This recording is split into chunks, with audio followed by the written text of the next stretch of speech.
साथियों, गौतम बुद्ध महात्मा जो थे उनको तो ज्ञान प्राप्त हो गया था एक बरगद के पेड़ के नीचे बैठ करके, लेकिन आप सभी को आज कुछ ज्ञान प्राप्त हो जाएगा आप ही के घर की छत या लैंडर के नीचे बैठ करके। इस वीडियो को केवल अंत तक देखें और अगर जो देखने में आनंद ना आए तो भी अंत तक देखें, क्योंकि आनंद तो आपको जीवन जीने में भी नहीं आ रहा लेकिन जी रहे हैं। आइए आरंभ करते हैं ज़्यादा समय न लेते हुए। नमस्कार, मेरा नाम आचार्य नितांशु अंगिरा है और मैं आप सभी को सनातन धर्म के उन सभी तथ्यों को लॉजिक्स के साथ में बताता हूँ जिनको कि आप अंधविश्वास, पाखंड या ढकोसला मानते हैं। और बता इसीलिए रहा हूँ ताकि आप अपने मित्रों के साथ में बैठ करके सनातन धर्म की बुराई ना कर पाए। आइए आरंभ करेंगे ज़्यादा समय न लेते हुए दोबारा से। आज हम बात करेंगे सनातन धर्म के अंदर वॉल्यूम्स का क्या महत्व है। वॉल्यूम्स यानी कि ध्वनि।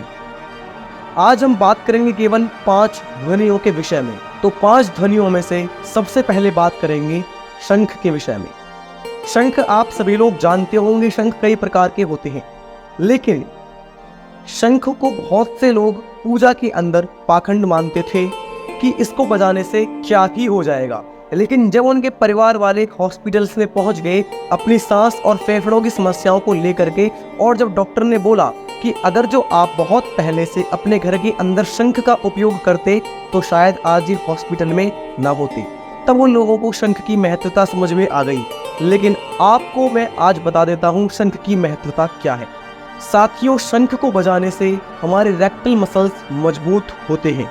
उसके अलावा यूरिनरी ट्रैक्ट की भी एक्सरसाइज हो जाती है और पेट के निचले हिस्से पर जब दबाव पड़ता है तो वो भी मजबूत हो जाता है, जिससे कि आने वाले समय में कभी भी हमको फेफड़ों से जुड़ी हुई समस्या नहीं होती है और हमारा पाचन तंत्र भी बेहद खतरनाक बन जाता है। करें धार्मिक बात तो इसको बजाने से वातावरण शुद्ध हो जाता है, जिसको कि वैज्ञानिकों ने भी माना है। इसके अंदर से जो ध्वनि निकलती है उसकी जो वाइब्रेंसी होती है उससे सारा का सारा वातावरण शुद्ध हो जाता है। तो हमारे ऋषि मुनियों ने कितने हजारों साल पहले शंख को बजाने के फायदे गिनवा दिए थे, जो कि डॉक्टर भी पाखंड मानते हुए आ रहे थे, लेकिन बाद में उन्होंने भी शंख का लोहा माना। तो साथियों, अब आप शंख के विषय में जान गए हैं तो लोगों को इसका सटीकता से मुंह पर प्रत्युत्तर दे दें। साथियों, अब बात करते हैं 5 ध्वनियों में से दूसरी ध्वनि के विषय में। घंटी हम सभी के घर में बजाई जाती है, मंदिरों के अंदर भी घंटा लगा हुआ होता है। तो लोग बोलते हैं, बहुत मजाक भी उड़ाते हैं मंदिर के घंटे को लेकर के। और घर की घंटी से तो आप भी इरिटेट हो जाते होंगे जब सुबह को आपके घर में माताएं या बहनें पूजा करती होंगी तो। लेकिन इसके पीछे का विज्ञान जानिए। घंटी को बजाने से हमारे शरीर के अंदर जो 7 चक्र होते हैं वो एक्टिव होने आरंभ हो जाते हैं अगर जो इसको नियमित रूप से बजाया जाए। मंदिर में घंटे के नीचे खड़े होकर के घंटे को बजाया जाए तो हमारे शरीर के 7 चक्र धीरे धीरे एक्टिव होना शुरू हो जाते हैं। हमारे मस्तिष्क के बीच, दाएं और बाएं मस्तिष्क के बीच जो लोब है वो एक्टिव होता है, उसके बीच में सामंजस्य बनता है तथा हमारे शरीर के अंदर एक ताजगी हमको महसूस होती है और पूरा दिन हमारा बिना किसी लड़ाई झगड़े या फिर गलत डिसीजन के बीतता है। और घंटी की ध्वनि देवताओं के सिद्धांत को बरकरार रखती है। तो ये थे वैज्ञानिक और धार्मिक कारण। आशा करता हूँ आपको दूसरा भी समझ में आ गया होगा कि घंटी बजानी या मंदिर में घंटा बजाना क्यों आवश्यक है और क्यों हमारे ऋषि मुनियों ने इसका उदाहरण किया। तो आगे से कोई कुछ कहे तो तुरंत मुंह पर जवाब दे दें। 5 ध्वनियों में से अब बात करते हैं तीसरी ध्वनि की, वीणा की। वीणा तो आपने माता सरस्वती के हाथों में भी देखी होगी, लेकिन इसके पीछे का क्या कारण है और इसको बजाने से क्या लाभ होता है। देखिए, वीणा को सीखना तो एक बहुत ही कठिन कार्य है, लेकिन कंसिस्टेंसी के साथ अगर जो सीखा जाए तो बहुत ही आसान हो जाता है। बात करेंगे इसके फायदों की, तो जिन लोगों को बीपी हाई या बीपी लो की समस्या रहती है, अगर जो वो वीणा को बजाना सीख लें तो उनको ये समस्या मात्र 43 से 44 दिन के अंदर अंदर खत्म हो जाती है वैज्ञानिकों के अनुसार। तो जो लोग बोलते हैं कि सनातन धर्म के अंदर कुछ भी दे दिया गया है, उन लोगों को आप सीधे जवाब दे सकते हैं कि हमारे धर्म के अंदर छोटी सी छोटी चीज के पीछे भी एक बड़ा लॉजिक छिपा हुआ है।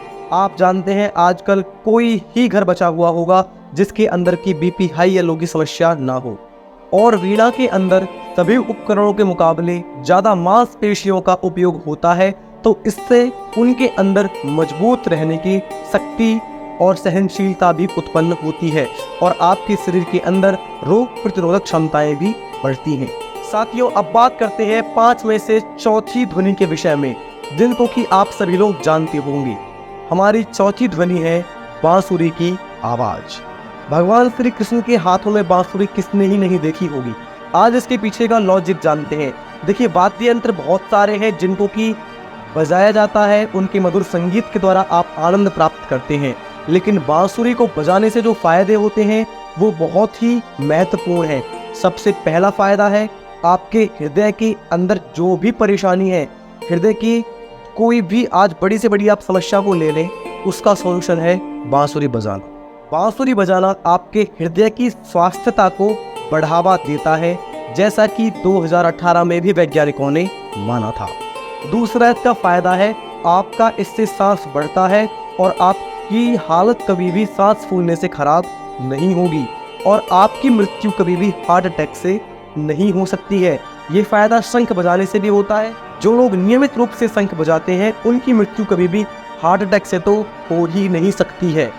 बांसुरी बजाने से डायफ्राम और मांसपेशियों को भी मजबूत किया जा सकता है, जिससे कि भविष्य में आपको पेट से जुड़ी हुई एक भी समस्या नहीं होगी। और बांसुरी बजाने से फेफड़ों की क्षमता में अलौकिक सुधार देखने को मिलते हैं। मुझे हैरानी होती है कि इतने सारे तथ्य और लॉजिक्स के साथ में लोगों को आज तक कुछ मालूम ही नहीं है, और अगर उनसे कोई कुछ भी बोलता है तो इसको हंस करके टाल देते हैं। तो हंस करके अब के बाद ना टालें, अगर कोई कुछ कहता है तो उसको तुरंत ये सब कुछ सुना डालें। अब बात करते हैं 5 ध्वनियों में से 5वीं ध्वनि ताली के विषय में। जब हम इसको बोलते हैं करतल ध्वनि, जब हम ताली बजाते हैं तो इससे हमको क्या फ़ायदा होता है। सबसे ज़्यादा एक्यूप्रेशर के पॉइंट होते हैं हमारे हाथों में, तो जब हम इनको बजाते हैं तब वो सारे पॉइंट्स एक्टिवेट होने लगते हैं।